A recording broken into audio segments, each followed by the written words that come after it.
Mr. Lee, it is good to see you, brother. How have you been, man? I've been doing well, good brother. How long has it been, man, since we worked on something together? Wow, 2004, 2003. Wow, okay. Yeah. It was your Core Link compilation. Yeah, man. Which was an honor, man. No, my honor, brother. My honor, man. I'm so appreciative of the opportunity to work. More appreciative, man, of the opportunity to reconnect and get back together, Definitely, right? Because Definitely. a lot of times pass, but God's grace and mercy has been sufficient, and we've all learned so much, man. So, what are you doing now, brother?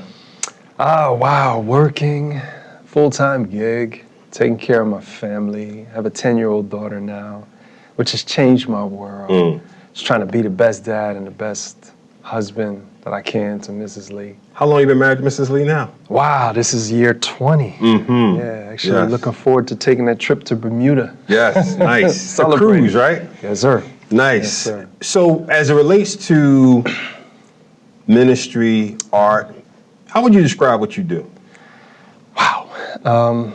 To describe it now, just really trying to, I would see more so kind of represent and live as an example. We got myself, a little bit of history, came into this thing in, February 1991, you know, and me and my man, Brother Faith, the group was above sea level, coming out of Bridgeport, Connecticut. Shout out to BPT. BPT? Yes, sir. Okay. Yes, sir. I'll know that next time I'm up there. Yes, so I can look official. So that's when we came into it. And for the 3 or 4 years, we were blazing trails because there weren't so many other guys who were actually doing it at that time. Right. Lord transitioned some things, took me to school, and then eventually got married.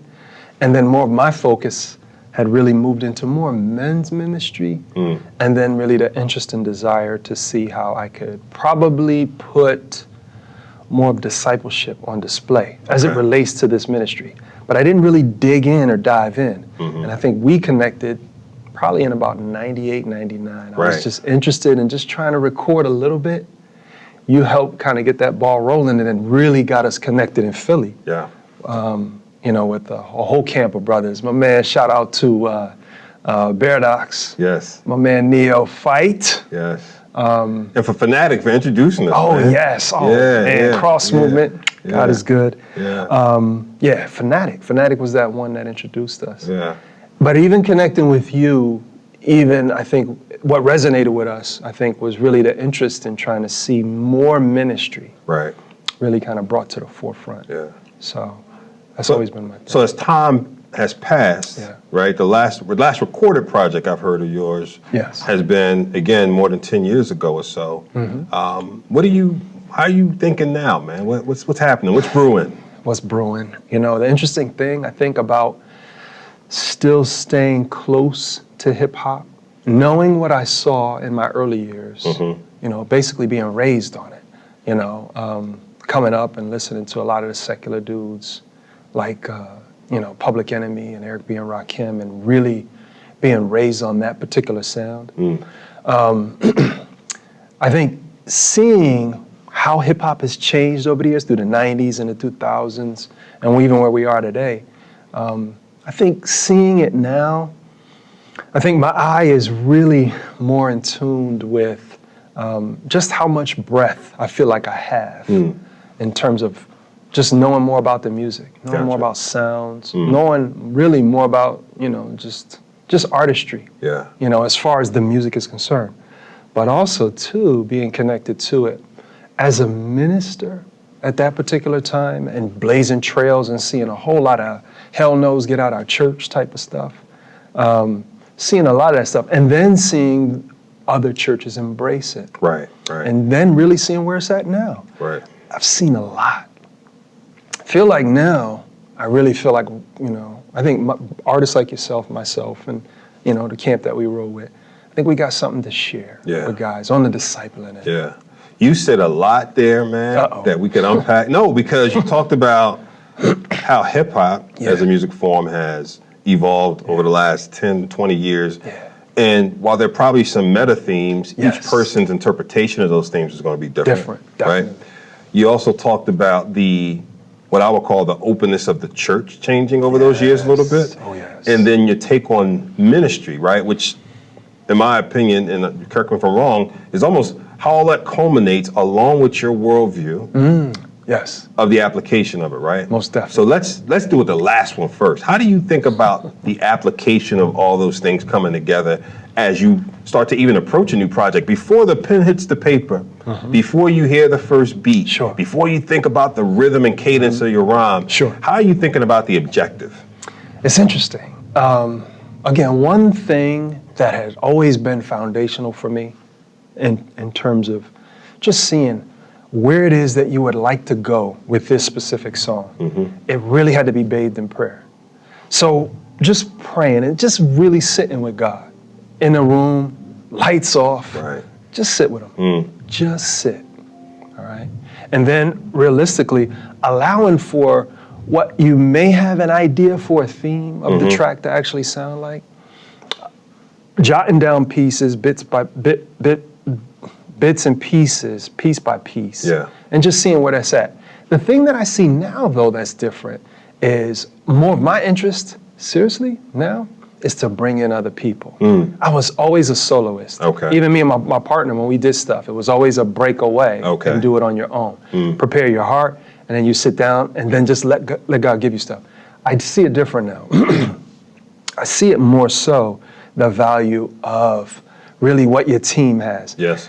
There are certain things about sounds, about themes. Try this, work with that, test this out, test that out.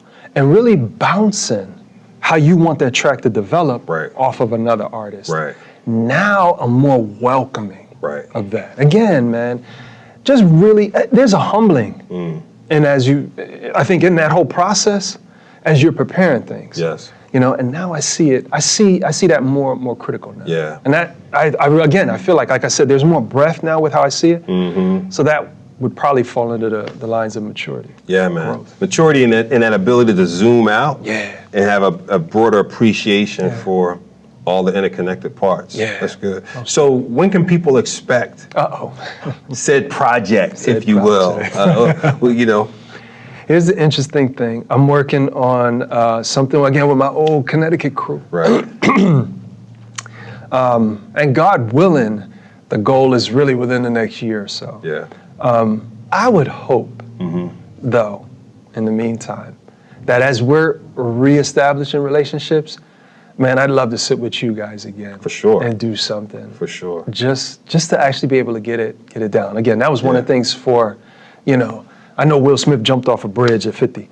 I said one thing I wanted to do was write a song. Right. 50, I want to record one more time. Gotcha. So realistically, before August 26, 2020, I want to write a song. Love it. And we'll plan to do that. So, because I'm going to ask you this question now, and I'm going to ask you a question again then. Okay. What's your prayer for the project in terms of outcomes? Wow. It's interesting. Now, when I say, you throw project at me, and I think I'm thinking maybe more than one or two songs. Project for me, I'm thinking just two songs. Project's your own definition. Okay. One song, two songs, a verse on a song. Okay. That's true too. You know what I mean? Again, breath now. Yeah. If anything, I would really be looking at trying to say something about kind of a little bit of the timeline of what I've seen over these last almost 30 years. 30 years of being connected to this music personally. Right. Again, going back almost 40 years of just listening to it and enjoying it and being raised by it. Right. But 30 years, honestly, being able to actually, jump on a microphone and write my first rhyme. Yeah. 30 years, I'm scared. That would really be it. What have I seen over 30 years? Yeah. That's kind of what I'm feeling in some capacity, to be able to say something like that. Yeah. Yeah, in a song. Got it. Just to be able to share, man. I just want to share, what I've learned, what I've gained. It's almost like a virtual Anthology. Yeah. Is it? Anthology? Is that fair? Is the intention to almost disciple a bit? Again, I would say underneath, that's at the core of it. Okay. Because honestly, I don't necessarily have to do it on a track. I know, like I said, bucket list, yeah, I'd like to be able to do that. But I seriously would like to be able to build relationships with other guys and girls who have been coming through this. Right. Always feeling like that. Right. That's critical. And that, you know, I asked that question, and I have an unfair advantage having a relationship with you, right? Because I asked that question knowing you a Never bit. unfair. Exactly. It's a beautiful advantage. To me, when I think about the project and how you're talking about it, knowing you a little bit, it's almost see it as a gateway to getting the opportunity to build those deeper relationships and disciple. God willing, yeah. So that again, if, you know, again, we could see it released or wherever, whatever market or wherever it's at, just on the internet. Or just again, CD. Uh-oh, did I say that word? If I'm just putting it out there, that's what we used to do. Right. If I'm just putting it out there, that by 51, 52, 53, 54, I'm getting hopefully some hits in the sense of people wanting to be able to build relationships as a result of, hopefully. Yes. God Awesome. God willing. We'll keep it in prayer, brother. Good to have you here, man. Thank you. Likewise, Thank you, man. Be praying for you. Likewise. Appreciate you. All right. Bless you. Bless you.